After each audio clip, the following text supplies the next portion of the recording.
right, welcome folks to our channel. Today we have a great guest with us, Rithika, who is from Lumiere Education, and she's going to be discussing with us the power of research and especially how it's correlated to your college applications and admissions. So I would love to introduce you to Rithika. Hi, Tiffany. It's so nice to meet you, and hello to everyone else who's watching. My name is Rithika. I'm a student insights researcher at Lumiere.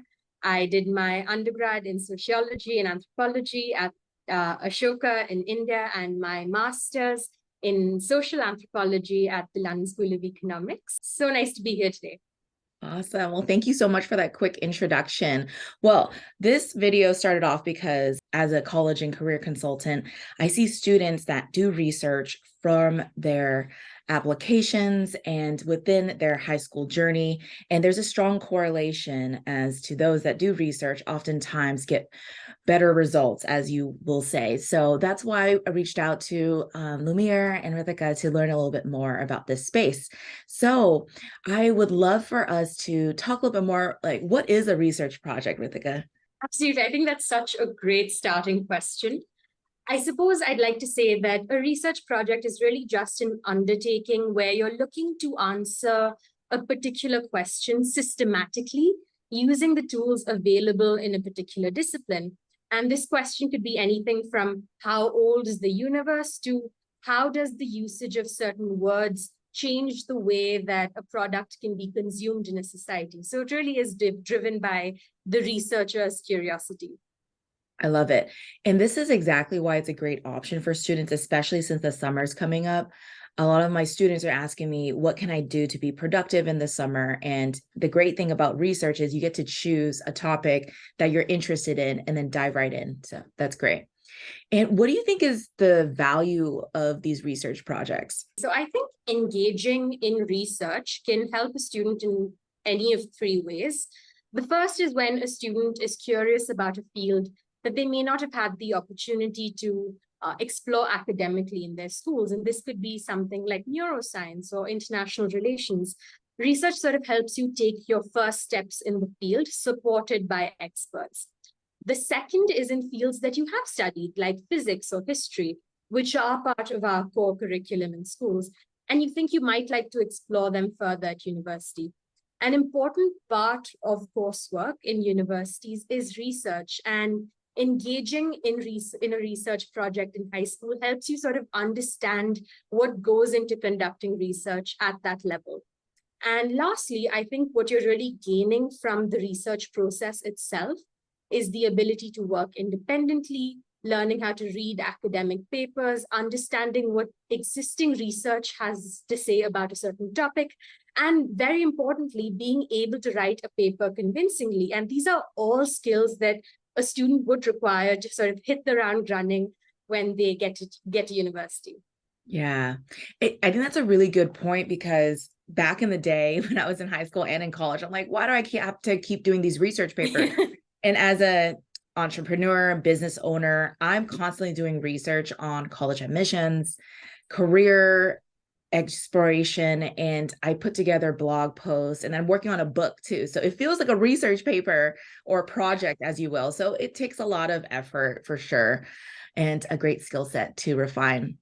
And here's the money question that I know a lot of people are going to be interested in hearing about, which is, how do admissions officers evaluate research papers? Because we see somewhat a correlation, but I know that you did your own research on this as well. So we'd love to hear more.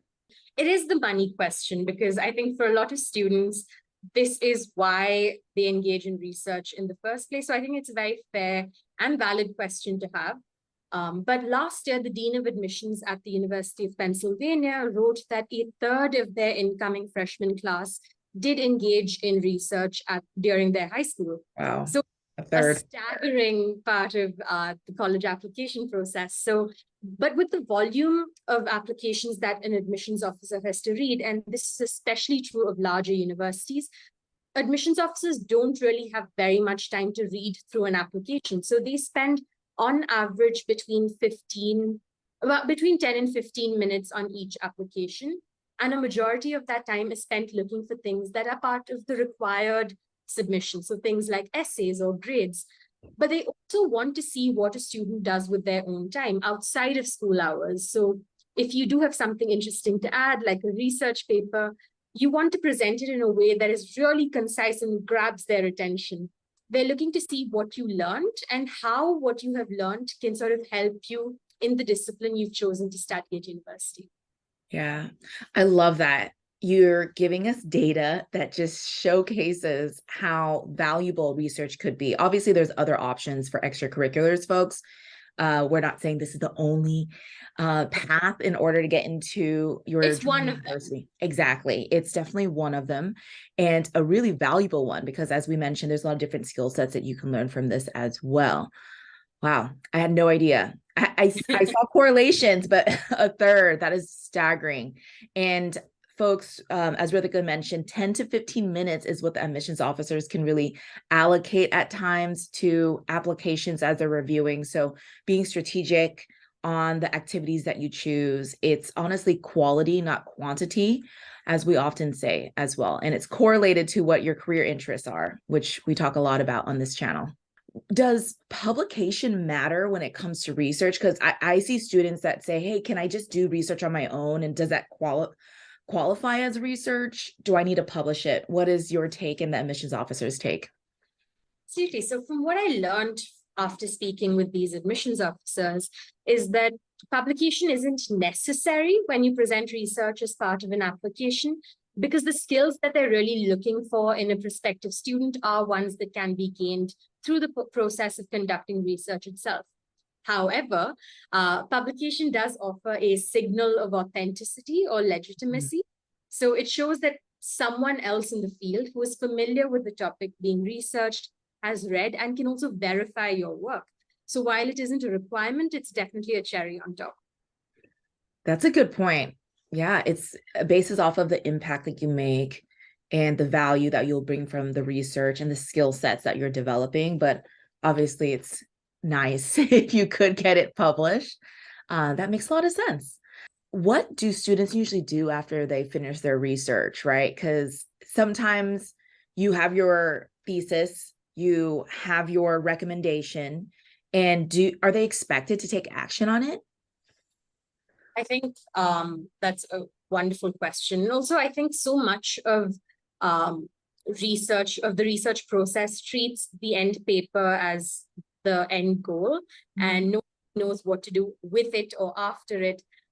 So I think one thing that students can do after actually doing and writing the research is to, like I mentioned, publish the work. A lot of students choose to do this in journals that target a younger audience, or even trade journals that specialize in a particular field. Submitted to be published in their local newspapers, which is an especially good idea if the work you're doing is relevant to the city or state that you live in. Some students write blogs or share presentations with their schoolmates or submit their work to competitions. So really, there are plenty of ways you can actually share your wonderful research with the world. I love that idea. Actually, that's giving me a lot of ideas for my other students that are working on projects beyond research too, like going to your local newspaper, going to community events. Like, how can you put so much work into this research, and it's all good things must be shared. Exactly. I love that. Yes, that's a great idea. So folks, listen to Rithika's suggestions here and get creative on how you can share it out as well.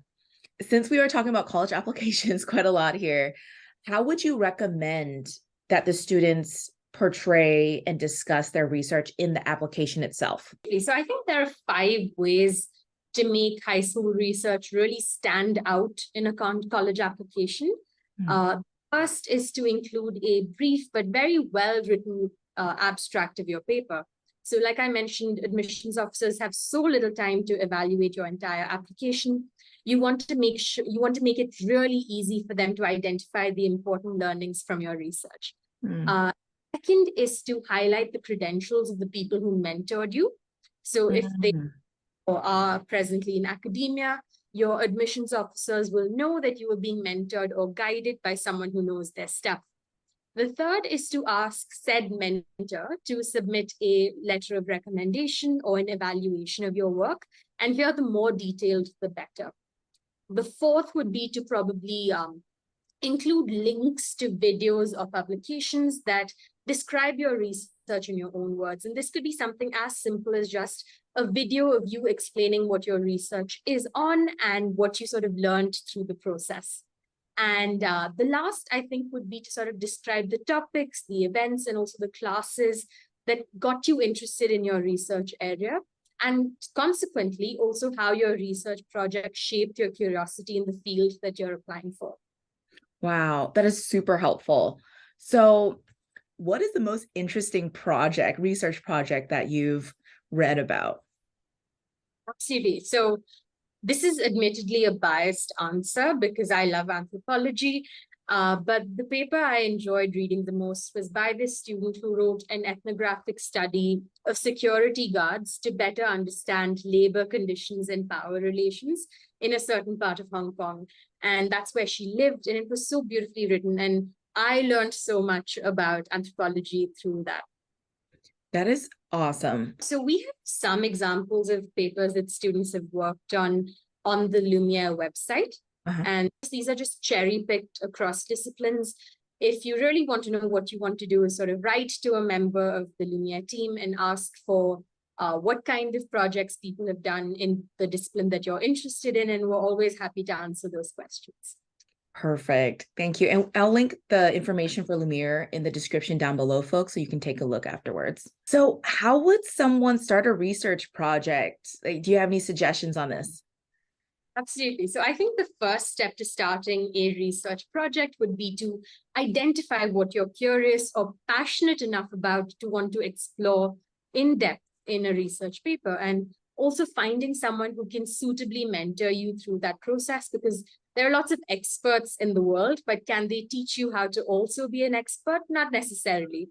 And there are several steps that go between identifying what you want to study and writing out a whole paper. And a mentor is definitely someone who can guide you through those steps. And that's where a place like Lumiere would help, because they have the resources to help you find a suitable mentor, but they also have the resources to help you streamline the research process itself to make it easier to meet smaller, more consistent goals over a period of time. And Lumiere also offers need-based financial aid for our research programs through the Lumiere Foundation. So that is an option for a lot of people as well. For students who'd rather not go through an organization, I know one of the options is also maybe to find a professor who is looking for research assistants from high schools for their existing projects. Thank you. I'm glad to hear that there's options. And one of the things I talk a lot about is building your network, building those connections and community.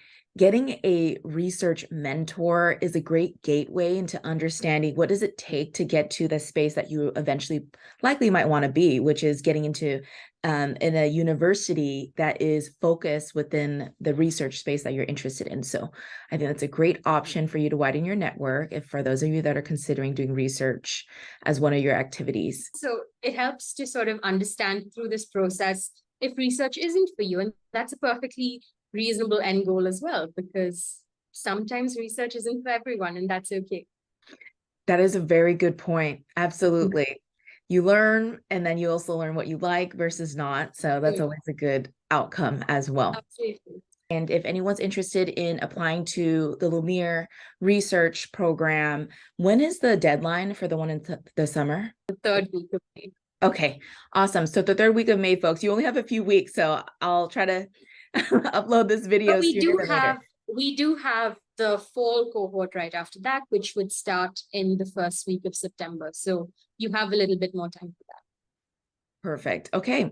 So it goes year round. It's not just the summer, which is a great option for other students that have already a jam-packed summer. Well, thank you so much again. I know it's late in India right now, so I appreciate you accommodating my time schedule. For those of you that are interested in learning more about college and career, feel free to subscribe to this channel, like the video, leave any comments down below if you have research topic ideas as well. All right, we'll see you next time.